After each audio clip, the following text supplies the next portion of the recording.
no matter how desperately I try to purge it from my mind. That flat, porcelain white face, and the sickening stench of rot that filled the air that night always find a way back. They crawl into my dreams, waking me up in a cold sweat, choking back a scream. We live in a world that prides itself on being modern. We have science, we have medicine, and we have an explanation for everything. Or so we think. But believe me, in the forgotten corners of this earth, places completely swallowed by shadows and bypassed by city lights, an entirely different world exists right beside ours. They don't walk among us. They watch us from the dark, and unfortunately, I was the one chosen to see them. My name is Luna. I am a professional midwife, and what I am about to tell you is a true story that shattered my perception of reality and nearly cost me my sanity. It happened during my very first deployment to a remote, suffocating village, a place known as Sema Bajang.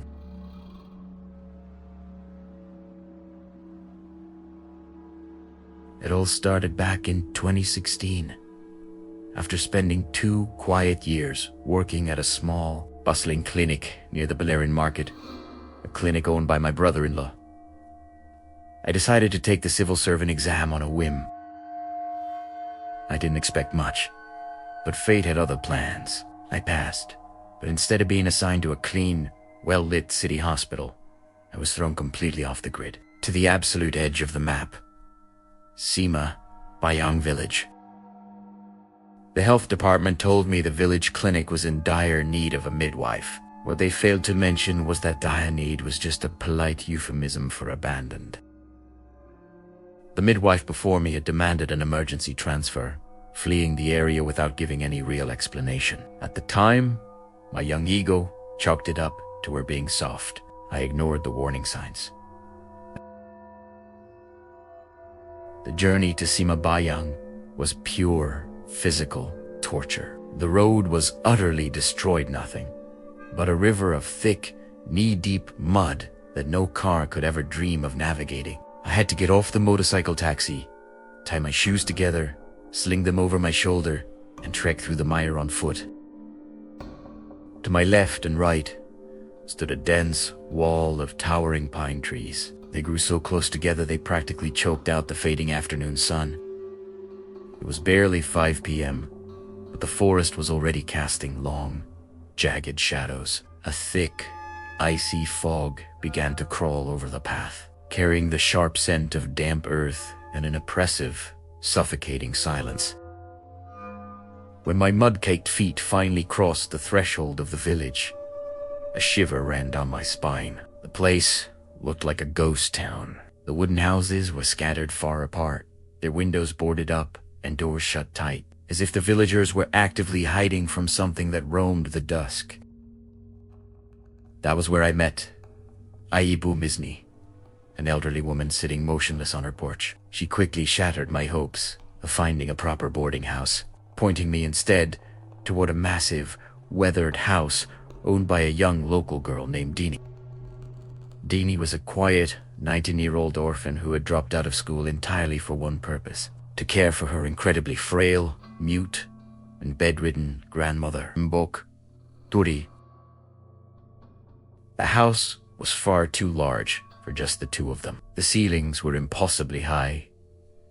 The walls were cracked and damp, and every room exhaled a stagnant, musty odor, the unmistakable smell of a house that had lost its life force. When Dini led me into the back room to introduce me to Mbok Turi, I found the old woman sitting completely frozen on the edge of a worn-out cotton mattress. Her hair was a shock of stark, ghostly white, her skin a dark, heavily wrinkled leather. She wore an old, frayed batik sarong that had long lost its color. As I introduced myself, her head slowly, stiffly tilted upward, her clouded, milky eyes locked onto mine with a piercing intensity. Then, slowly, her lips curled back, stretching into a wide, unnatural smile. She didn't make a sound. It was a smile that sent an instant chill straight down my spine. But that night, my exhaustion won. I collapsed onto the bed in my new room. Exact same room the previous midwife had suddenly abandoned, clueless about the nightmare waiting for me at dawn. By 5 a.m., the house was a tomb. Dini had already slipped out into the pitch-black morning to work the cornfields. Before making my way to the bathroom, I passed Dembok Dori's room. The door was slightly ajar, casting a thin sliver of darkness onto the hallway. Out of sheer curiosity, I poked my head inside. "Nek, are you awake?" I whispered into the dim room. What happened next should have been impossible. The old woman's head, which had been hanging low, snapped up in a series of jerky, unnatural movements. Then, a sound scraped its way out of her throat, a voice so rasping, dry, and hollow, it sounded like two pieces of rotting wood grinding together. "Yes, child." I forced a tight smile, assuming Dini had simply been mistaken about her grandmother being completely mute. I turned and walked to the bathroom at the very back of the house. The water in this mountain village was shockingly cold, like needles of ice piercing straight to the bone. As I stood there, shivering violently after pouring a few scoops of water over myself, a sudden, heavy knock rattled the wooden bathroom door. "Knock, knock, knock. Child, here is your towel." It was Mbok Tori's voice, the exact same rasping, bone-dry scrape I had heard in her bedroom just moments ago. "Oh, don't trouble yourself, Nek." I brought my own towel inside with me. I called out, trying to sound polite despite the cold. Instead of leaving, the voice from the other side of the door let out a low, chilling chuckle. It sounded incredibly close, as if her mouth was pressed right against the wood. "Use Mbok's towel instead." The scoop slipped right out of my frozen hand. My mind began to race frantically, colliding with the words Dini had told me the night before. My grandmother can't speak. She's paralyzed. If she was paralyzed and bedridden, how did she walk all the way to the back of the house without a single sound of dragging feet? The air inside the bathroom plummeted to freezing temperatures, and the atmosphere became thick and suffocating. Before I could even process my panic, my eyes were drawn upward to the top of the concrete bathroom wall. The wall was easily over 8 feet high, completely smooth, with absolutely no way for a frail old human to reach the top without a massive ladder. But right there, creeping over the edge, a hand appeared. The skin on the hand was blackish gray, deeply wrinkled, and withered like a dead root. Its fingernails were long, broken, and caked in dark, filthy grime. But what made my heart completely stop was the arm. It didn't stop. It kept coming, sliding and twisting over the concrete like a blind snake, extending unnaturally long 4 feet, 5 feet stretching deep into the room toward my face, holding a tattered, dark blue towel. I let out a blood-curdling shriek, dropping heavily to the wet concrete floor. I curled into a tight ball, squeezing my eyes shut, because my mind simply could not accept the sight of something that violated every law of nature.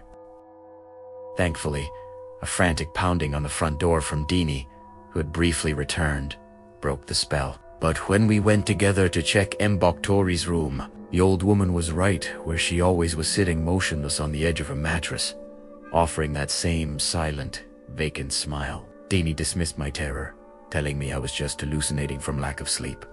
But right before I stepped out of the house to head to the clinic, Dini caught my arm. Her eyes were completely hollow as she muttered a sentence that would haunt me for the rest of the day. "Midwife Luna. People in this village don't like giving birth with midwives. They only trust the Panji, the witch doctors." Paksuka, a senior staff member at the clinic, picked me up on his battered old mope. The moment we pulled into the courtyard of the Sema Bajang Public Health Clinic, my stomach dropped. The building looked like an abandoned asylum. The concrete walls were choked with thick, slimy green moss. The paint was peeling like dead skin, and a monstrous banyan tree stood right out front, burying the entire facility under a heavy, dark canopy. As the moped hissed to a stop, my eyes caught something in the backyard. Standing near the edge of the dense, overgrown brush was a woman wearing a loose, faded nightdress. Her belly was heavily protruding. She was in the final stages of pregnancy. Her skin was a sickly, translucent white, and she was staring directly at me with a hollow, unblinking gaze that felt like a physical weight on my chest.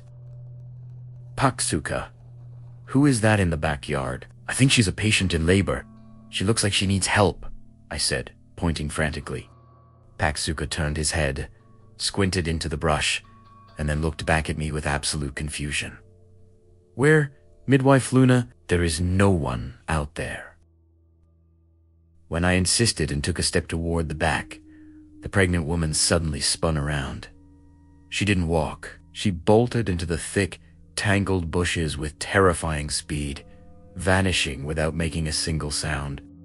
Paksuka just sighed heavily, patting my shoulder. Word of advice, Luna. Don't let your mind wander here. The entities in this village love to play tricks on people whose minds are empty. My first day at the clinic was excruciatingly quiet. The place was a mausoleum.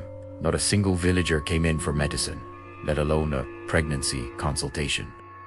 Crates of medical supplies were left to rot and expire in the corners, only to be thrown away and replaced by more stuff that would suffer the exact same fate. The locals completely rejected modern medicine, relying entirely on the dark incantations of the Ponji witch doctors, because the creeping dread of returning to Dini's house was still clinging to me.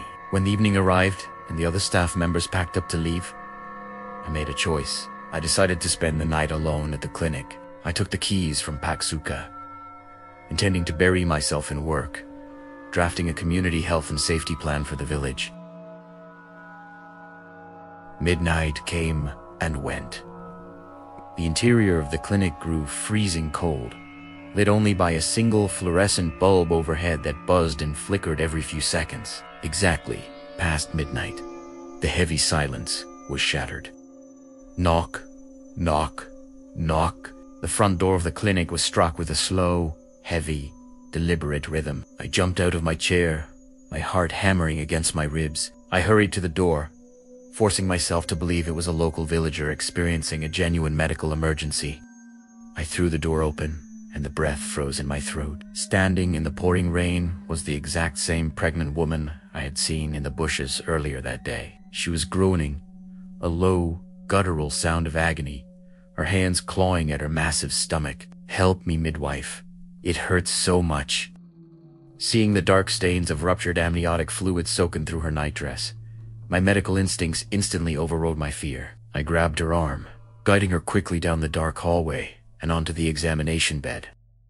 But before I could even pull on my latex gloves or sterile equipment, the woman let out a long, piercing shriek with a speed that was violently unnatural. The child inside her literally slid out of her womb, tumbling onto the stained sheets. The baby cried out fiercely, its tiny, wrinkled body covered in thick, dark blood. Breathing a sigh of relief, I picked up the medical scissors to clamp and cut the umbilical cord.